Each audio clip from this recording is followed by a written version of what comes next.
From LinkedIn News, I'm Leah Smart, host of Everyday Better, an award-winning podcast dedicated to personal development. Join me every week for captivating stories and research to find more fulfillment in your work and personal life. Listen to Everyday Better on the LinkedIn Podcast Network, Apple Podcasts, or wherever you get your podcasts. Did you know that small and medium businesses make up 98% of the global economy, but most B2B marketers still treat them as a one-size-fits-all? LinkedIn's Meet the SMB report reveals why that's a missed opportunity and how you can reach these fast-moving decision makers effectively. Learn more at linkedin.com/meet-the-SMB. Hello, my friend, and welcome to another episode of Negotiate Anything. Thanks for spending time with us today. It's listeners like you in 181 different countries that have made Negotiate Anything the most popular negotiation and conflict resolution podcast in the world. I'm your host, Kwame Christian. I'm a business lawyer, mediator, professor, and the director of the American Negotiation Institute. Before we get started, I have two quick questions for you. Is negotiation a critical part of what you do? Do you need to resolve conflict and persuade at work?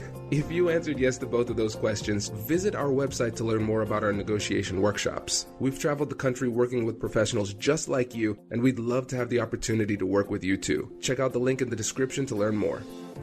Our guest today is Chris Deferio. Chris is a cafe quality specialist who has dedicated 20 years of his life to working in and studying specialty coffee retailer. Chris is also the creator and host of the industry-leading podcast Keys to the Shop, which gives listeners insights, inspiration, and tools to grow as a specialty coffee professional. So I had Chris on the show today to talk about how you can persuade people in your organization to change their behavior and create an environment of trust that's strong enough to handle these difficult conversations. I know you're going to get a lot out of this one, so without further ado, let's jump into the interview. Chris, thanks for joining us today. Oh, happy to be here. Thanks for having me on the show. Oh man, it's my pleasure. Yeah, so how about we get started by telling the audience a little bit about yourself and what you do? So I am a specialty coffee professional generally, but specifically I'm a consultant for specialty coffee shops, and I host a podcast called Keys to the Shop, which focuses on retail coffee operations, just helping them sort of optimize their operations through introducing them to different ideas from professionals both in and outside the specialty coffee industry. And I've been doing specialty coffee now for 20 years, starting as a barista and then working my way into management, training, obviously consulting, competitions, you name it. So it's been a really wild ride for the last 2 decades of being immersed in specialty coffee retail. And yeah, there's pretty much no end in sight. So I enjoy what I do and enjoy helping people. That's fantastic. And for you listeners out there, make sure you check out the show Keys to the Shop. So you might say to yourself, well, I'm not in the coffee industry. It doesn't matter, because there is a lot of great business tips and advice that's shared on the show. So I don't want you to miss out on that. So if you get a chance, make sure to check it out. I appreciate that, Chloe. Hey, my pleasure, man. Perfect. So how about we start off by giving the listeners a brief outline of where we're going to go, and then we can jump into it.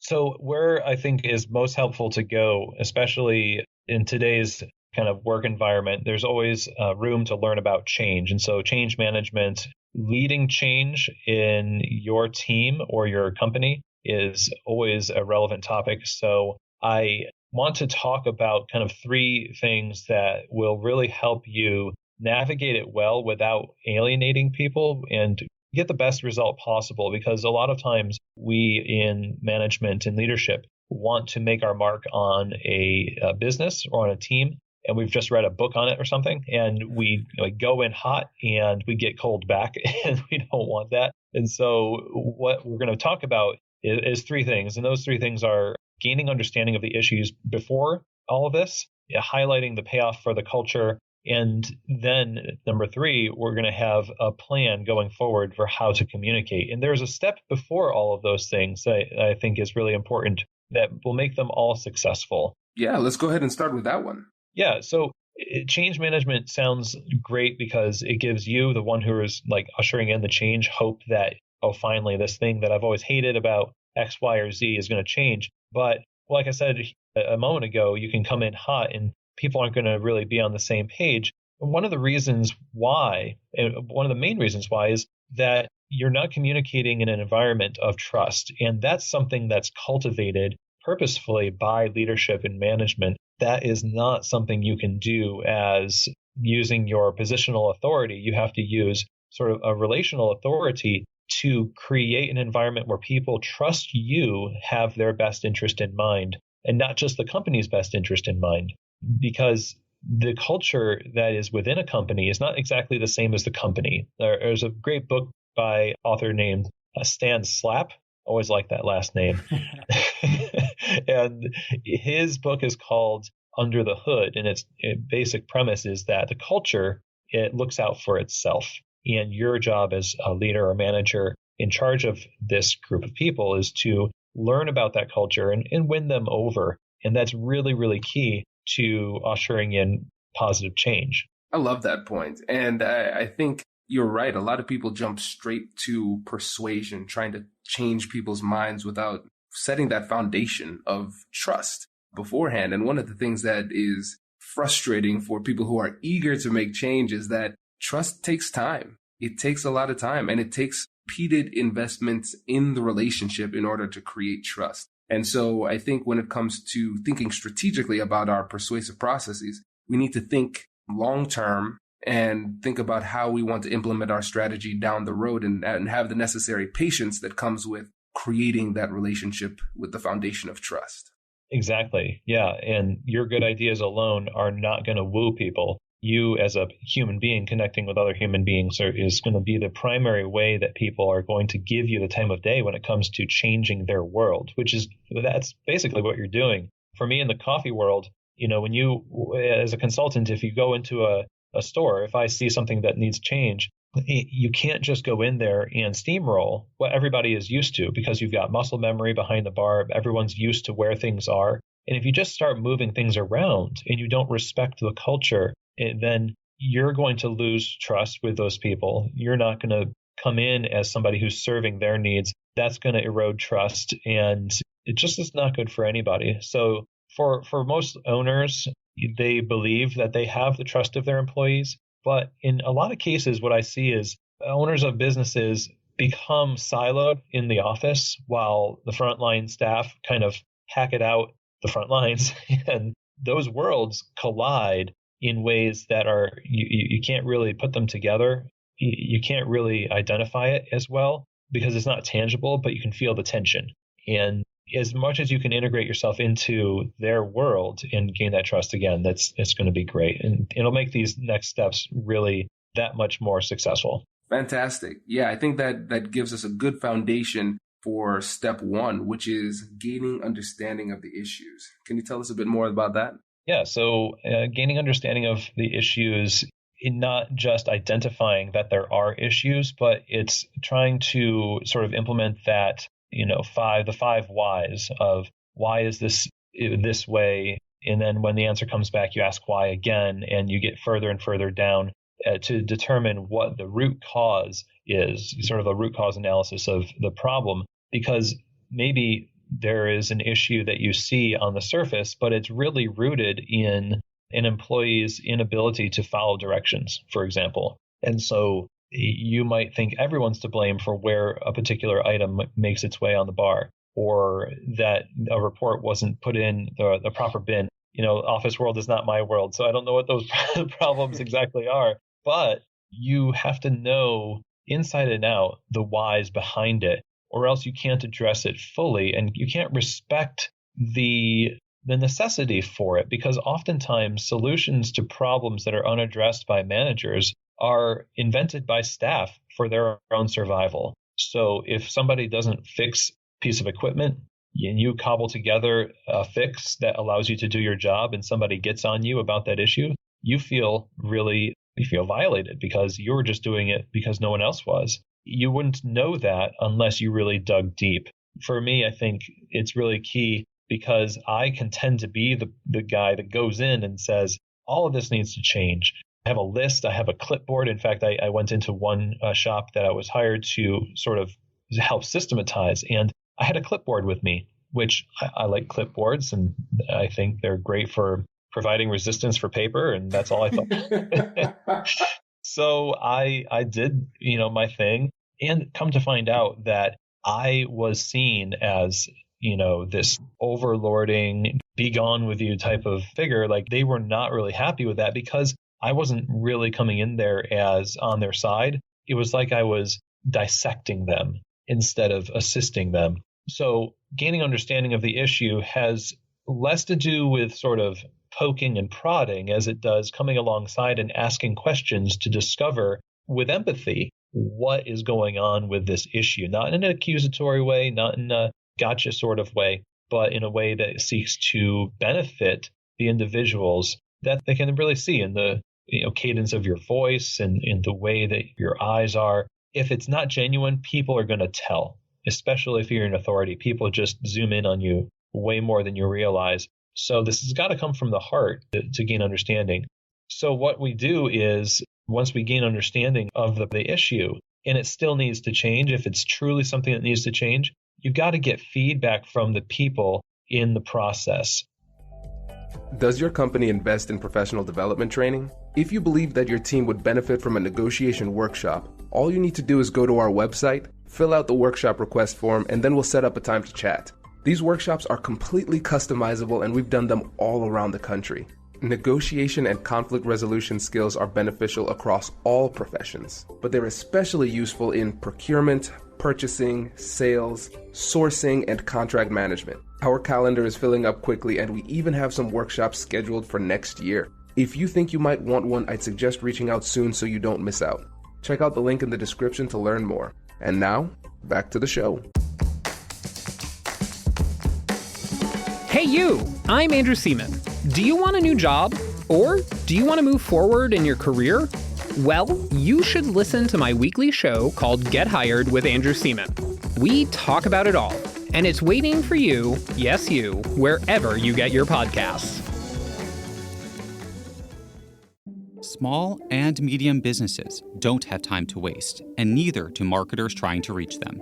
On LinkedIn, more SMB decision makers are actively looking for new solutions to help them grow, whether it's software or financial services. Our Meet the SMB report breaks down how these businesses buy and what really influences their choices. Learn more at linkedin.com/meet-the-SMB. That's linkedin.com/meet-the-SMB.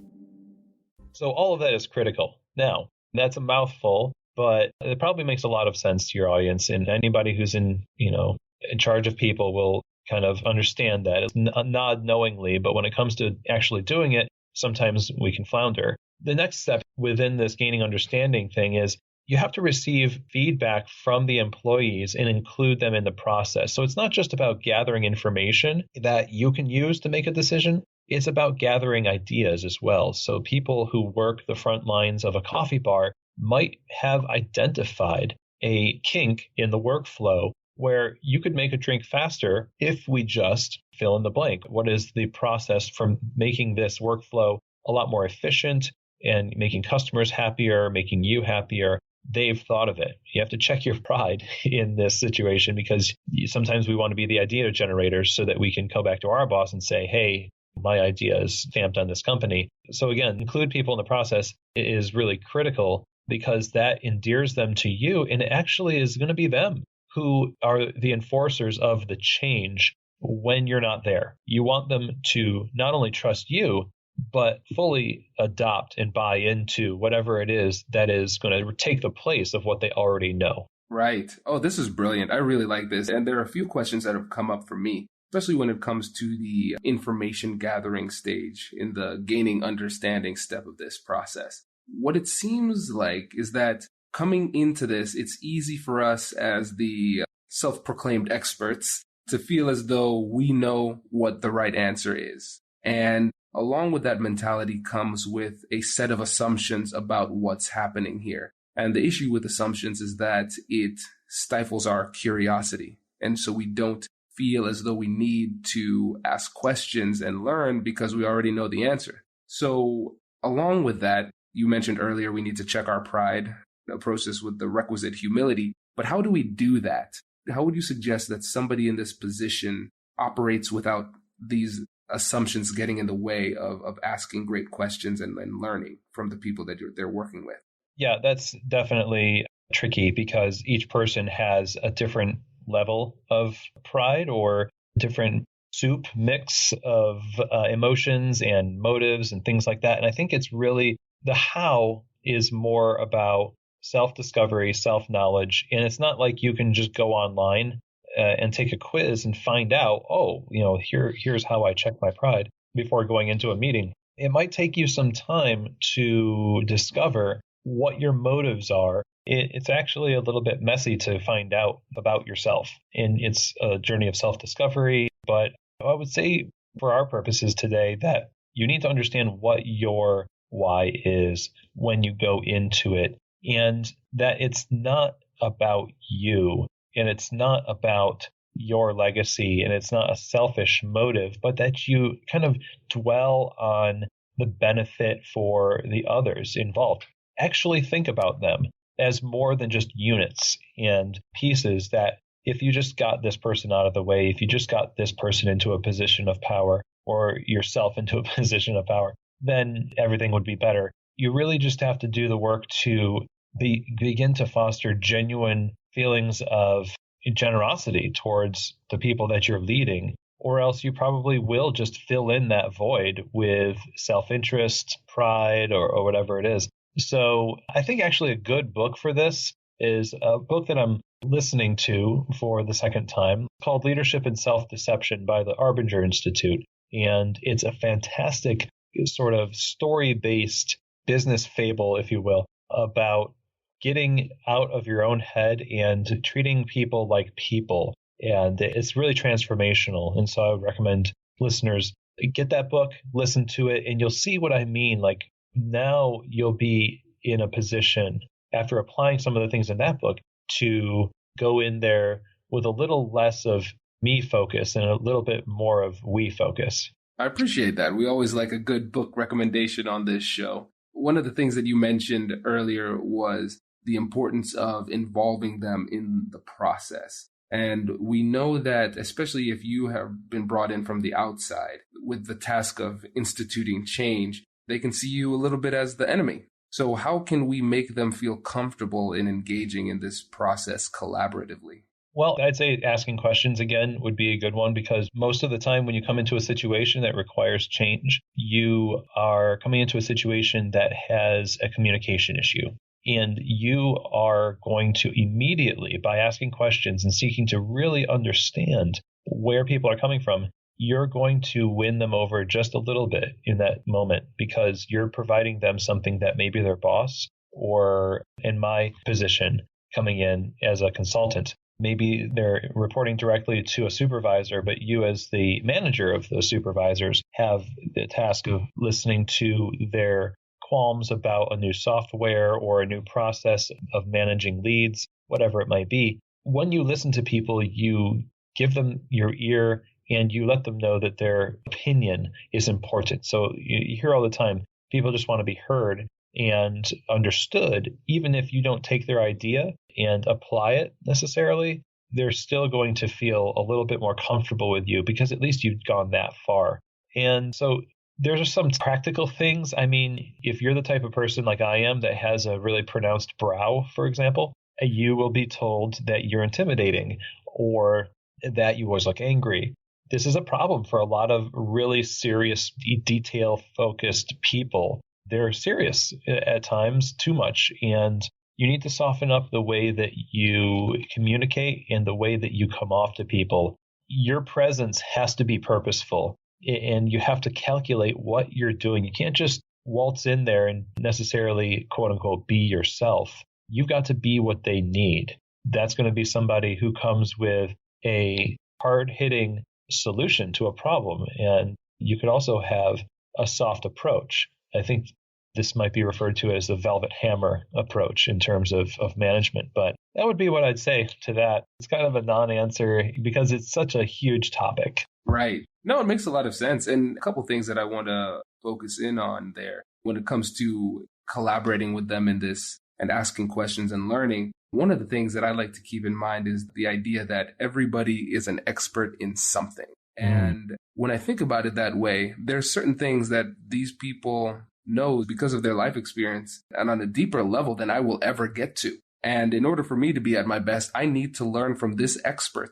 This person might be an expert in this culture, their colleagues, what works in this company, what doesn't work in their company, all of these things. And so the way that I find my humility is I don't just focus on my expertise, I also focus on theirs. And it's really intriguing when you think about conversations with people in this way, because now it's almost like a game. I know because of your life experiences, you have a deep level of expertise in something. And I'm going to ask questions and listen until I find that thing. And then you're going to educate me and you're going to make me smarter. So that's one thing that I do when it comes to listening. And then with regard to what you said earlier about having a pronounced brow, I think that's really funny because it takes a significant level of self-awareness to recognize how you come off to other people. When I'm mediating, for example, sometimes the room in the courthouse that we use is cold. And so at the beginning of the mediation, I tell people, hey, listen, I'm a Caribbean American and I don't handle cold very well.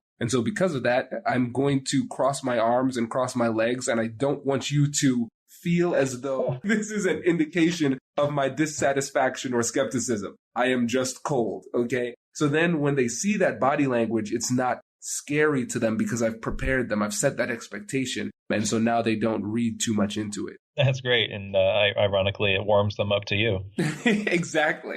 One thing that I was thinking was another tactic that you could use is to just think of the big picture and the outcome instead of the minutia as the goal for yourself. If you're going into the situation just concerned with all of the I's being dotted and the T's being crossed and all of the details that go into big picture change, you're going to really steamroll people. But the means are less important than the end. And if you're just concerned about getting a great result in the end, you're not going to be fighting for little turf battles in terms of like whose idea was it and this is about my pride or whatever it is.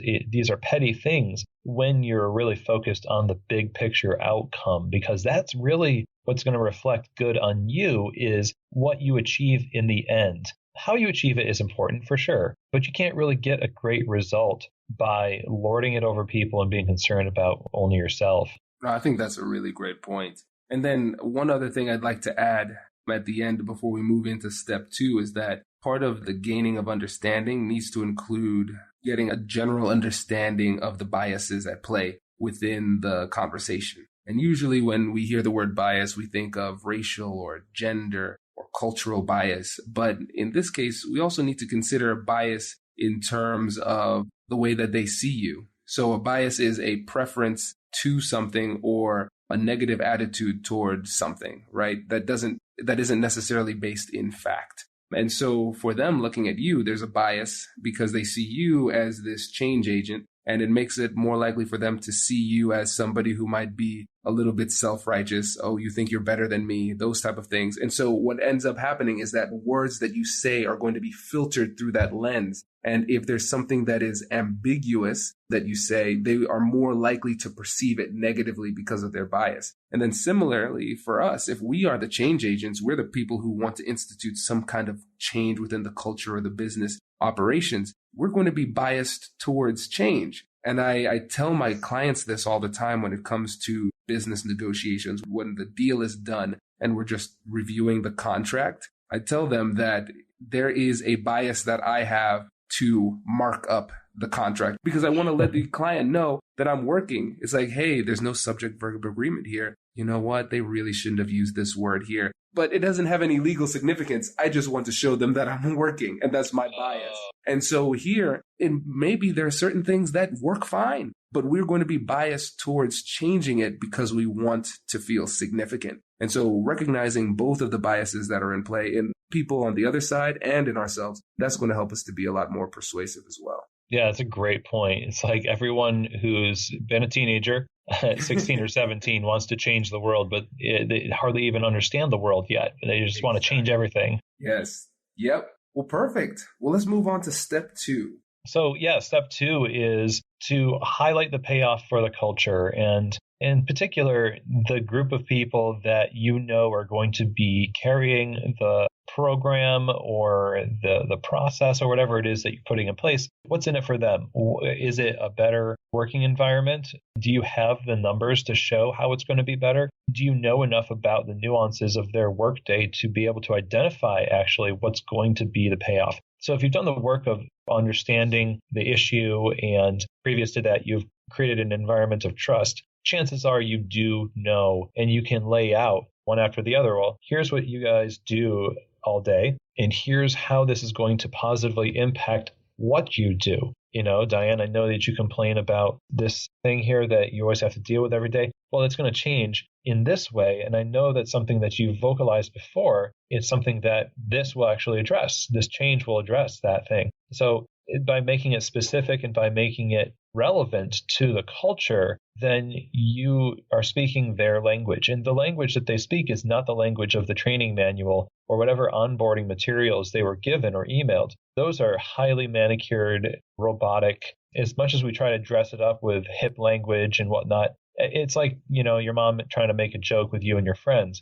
It just, sometimes it just falls flat. And we're not going to bridge that gap so easily. We should just focus on understanding where they're coming from and highlight that payoff for the culture. Say, what's in it for me is the question that most people have. Is something they tell you when you're learning how to speak in front of groups, that you have to address the issue of what's in it for them and tell them what's in it for them, because that's what they're asking themselves, either explicitly or subconsciously. And so this step 2, I think, is it's important that you differentiate culture from company, because they're looking out for their own interest. And if they see that you're not looking out for their own interest, then that's going to really kind of drive a wedge between you and them. And the change is probably not going to take the way that you want it to. I love this point. But I think this is a brilliant point, because it's more than just highlighting what's in it for them, but it also requires a lot of listening so you can phrase the benefit to them in a way that they would acknowledge and respect. And so, for instance, in law, what we always say is the phrase that pays. So oftentimes with case history, there is a specific set of wording that's used in different cases to emphasize a specific point. And so when you're writing your briefs or your memos or your motions, what you often do is you just parrot the word that has been said before, or the phrase that has been said before, and just don't use synonyms, don't try to use different wording or anything like that. You just say the same thing over and over and over again, because the judge, the court, the other opposing counsel, they'll recognize and respect that. And a really simple example of it where it comes to persuasion is sometimes when my son, Kai, is bored and he wants me to play with him, he could say, "Hey, Daddy, do you want to play Transformers?" or something like that. That's not as persuasive. But if he looks sad and says, "Nobody will play with me," I just sprint over to him and say, "I'm coming, Kai." Because for the listeners who know me, my book is titled "Nobody Will Play With Me." And it's a story of when nobody would play with me on the playground and how that affected the way I interacted with people for years down the line. So when he uses that exact same phrase in the way that I would and have, it has a significantly more powerful impact with regard to persuasion. So if we listen and hear the commonalities between the people who are working there and the words that they used repeatedly, and then we mimic that in the way that we propose our solutions, then they'll really register. It'll resonate with them when it comes to accepting the solution that you provide.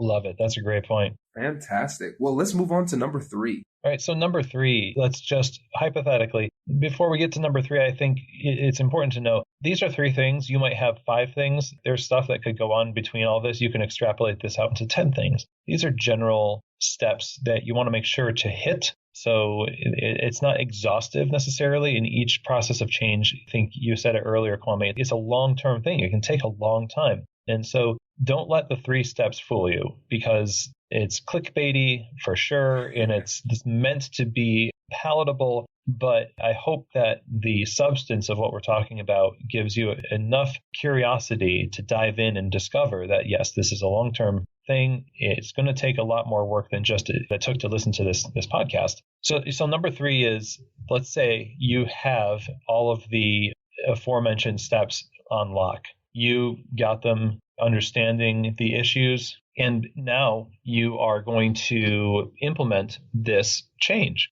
it's important to have a game plan for the implementation of the change and not just to switch everything out overnight in a noble, self-sacrificing overnight effort on your part just to make everybody, pissed off at you the next day. This happens often in coffee shops where a manager has an idea to, switch the jars out that people keep tea in. It just happens overnight and there's new jars the next morning. Problem is that the spoons aren't long enough to actually reach down into the new jars. And nobody really thought of that. Then you're going to have the opportunity to implement this change, which is really exciting, but you still have to take your time and do it well. And that's where step 3 comes in. And that's having a game plan for when it's going to happen. All, what, when, how, who, all of the details. Communicate what the details are to the staff and give them a schedule and prepare them to receive this, because you're going to have to dismantle some things in this process in order to replace it with the brand new. You have to be dedicated to facilitating their success in tangible ways so that this is not happening to them, it's happening for them. And, like we said, in these last steps, they hopefully understand this by now. This is something that is in their best interest. They're actually part of this solution and part of this process, and they're bought in. But if it's not implemented well, then they're going to be a lover scorned, I think. And it had all of this promise, it had all of this, these positive things attached to it. But if it's put in place hastily, if it's dysfunctional, then people are really going to call you on that, and they're going to be less likely to be in favor of this change anymore, because at least we knew what the dysfunctions were of the old system and we had adapted ourselves to it. This new one, now we've got to adapt ourselves to a whole new dysfunction because management couldn't wait long enough for this season of heavy work this week to be over to implement it during a slow time next week, for instance. So that's where step 3 comes in. This plan needs to be something that takes into account all of the moving pieces and with respect implements the change gradually in a way that really doesn't upset things too much. Right. And one thing that we always say on the podcast is the gap between expectations and reality is the amount of disappointment, frustration, and hurt that people are going to feel. And it's the violation of expectations that leads to the breakdown of relationships. And so what you're doing here is you're clearly setting those expectations so people will know what to expect so they're not surprised. That's the goal. We want to avoid bad surprises. So when I'm working with people, I always say, there will only be good surprises, no bad surprises, because I want you to know what's happening. And the point about gradual changes is really important because we want quick wins and we want it all at one time. But the problem is that when it comes to these situations where we're trying to change the hearts and minds and behavior of people, the more change that happens in a shorter period of time, the more perceived risk is going to be there. And so we want to ease people in to these new systems and processes so that they can adapt and then move forward in a way that's beneficial to the company. Yeah, agreed. And that's just respect. It's respect for the people. It's respect for their work. And when it's not done that way, then people feel disrespected and it's hard for them to get over that. And collectively, again, people look out for themselves. That clique of people, that culture, you're not a part of it. Honestly, this is another part of Stan Slapp's book that I like is like you, no matter how much you try, if you're a leader, if you're a manager of people, you're just not one of them. And I would never recommend somebody try to just, do like a friendship model of management necessarily, because there is always going to be that sign posted on your forehead that says, I can fire you. And that's huge. That's the difference between you and them. It's not that you're better. It's just positionally, they consider you other. And because of that, you really do need to do a lot of work when you're seeking to reach into something that's sacred to them, their space, their routines, their habits. Coffee is a huge one. Coffee menus change all the time, and we do it with a lot of trepidation sometimes too much trepidation. Some people don't raise their prices often enough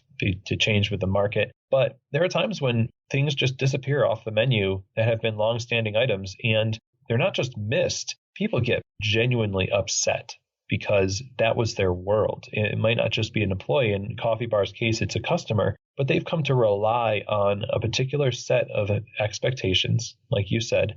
And when all of a sudden they come in and it's like, we're not doing that anymore, it's like, well, nobody told me that, or nobody consulted with me. And the same is true here. This change is something that needs to not all of a sudden turn ugly in the last minute, and it definitely can. And I want to mention something that I think is really appropriate, which is Seth Godin, brilliant speaker, author. One of the things that he talks about in software development is thrashing, how thrashing is when you add a bunch of last minute tweaks and edits and changes right before launch of a product, and it causes all sorts of bottlenecking and confusion, and that you want to thrash early in the process and not at the very end. So if you're answering to somebody else for this change, you need to make sure that not only are the people in your culture that are going to shoulder this change on board and have all of their voices heard, but the voices of those people who are going to hold you accountable for the success of the change are also going to be on board with all of this stuff, so that at the last minute, all of a sudden, you don't get the from on high, change this thing or else. And then all of that goodwill that you've cultivated with your people just goes to pot, because now the boss is telling you that it has to change, and it really reflects bad on you and the company. So getting all of that input in the beginning is critical. And then, of course, like we said, having a plan for implementation that respects the people that are going to shoulder it is also critical. Right. Man, this has been great. This has been really, really great information, Chris. I appreciate it. Before you go, though, I want you to let the listeners know more about your work and where they can get in touch with you. Great. Thanks. Yeah, this has been really fantastic, and I really enjoy talking about this. People can find out more about me just going to keystotheshop.com, and there is pages for all of my episodes for the podcast. There's also a consulting page where you can learn about what I offer to coffee shops, and it doesn't necessarily need to be coffee shops. People in charge of teams, and especially in retail, is one of my fortes. And so, yeah, keystotheshop.com. If you want to follow me on Instagram too, it's the same thing, at keystotheshop. And you can also reach out to me via email, just Chris, CHRIS, at keystotheshop.com. Perfect. Thank you again, Chris. We really appreciate it. Well, thank you, Kwame. It's really an honor to be on your show. Congratulations, you've just joined an elite club. By listening to a full episode, you're now officially on the Negotiate Anything team. So welcome aboard. What most team members do is they subscribe to the podcast because that allows them to automatically get the latest episodes of the show. The best things in life lie on the other side of difficult conversations. Keep learning, keep practicing, and keep getting better. Your relationships will improve, your career will soar, and you'll have the confidence you need to get the most out of these crucial conversations. Again, thank you for joining the team. We're excited to have you, and I will see you in the next episode. I'll catch you later.